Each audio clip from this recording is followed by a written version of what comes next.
inihaw na buko. Ganito po ang paggawa ng natural na antibiotic. Ayon kay Doc Atoy Arboleda, kailangan kumulo ang tubig sa loob ng buko.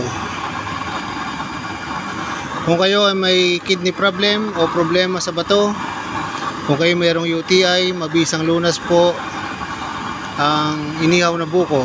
Inumin nyo bago matulog o kaya pagkagising sa umaga habang wala pang laman ang tiyan.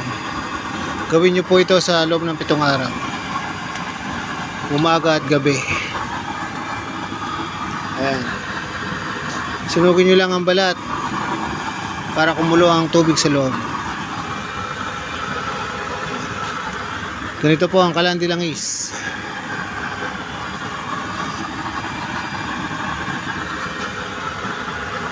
Inihaw na buko.